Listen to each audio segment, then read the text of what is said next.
なんだかカレーが食べたい。だけどこの俺実はグルメ。カレーの味には特にうるさい。ガツンと一発パンチが欲しい。半端な味なら物足りねえ。今からカレーを召し上がれ。ヤシのくなりもいで特製。今からカレーはいかがです。味にこだわってできました。そうは言っても実はこの俺給料前で懐寂しい。カレーの味にはうるさいが、とにかく今はコスパ重視。お値段高けりゃごめんなさい。今からカレーを召し上がれ。ヤシのくなりもいで特製。今からカレーはいかがです。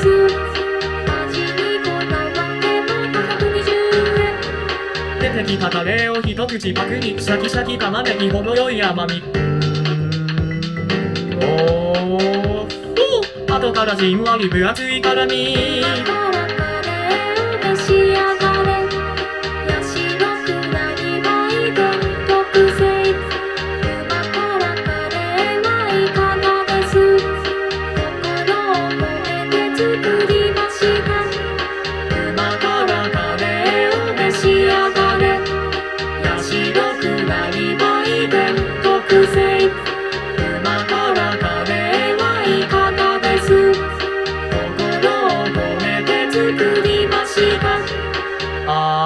ソフト食べて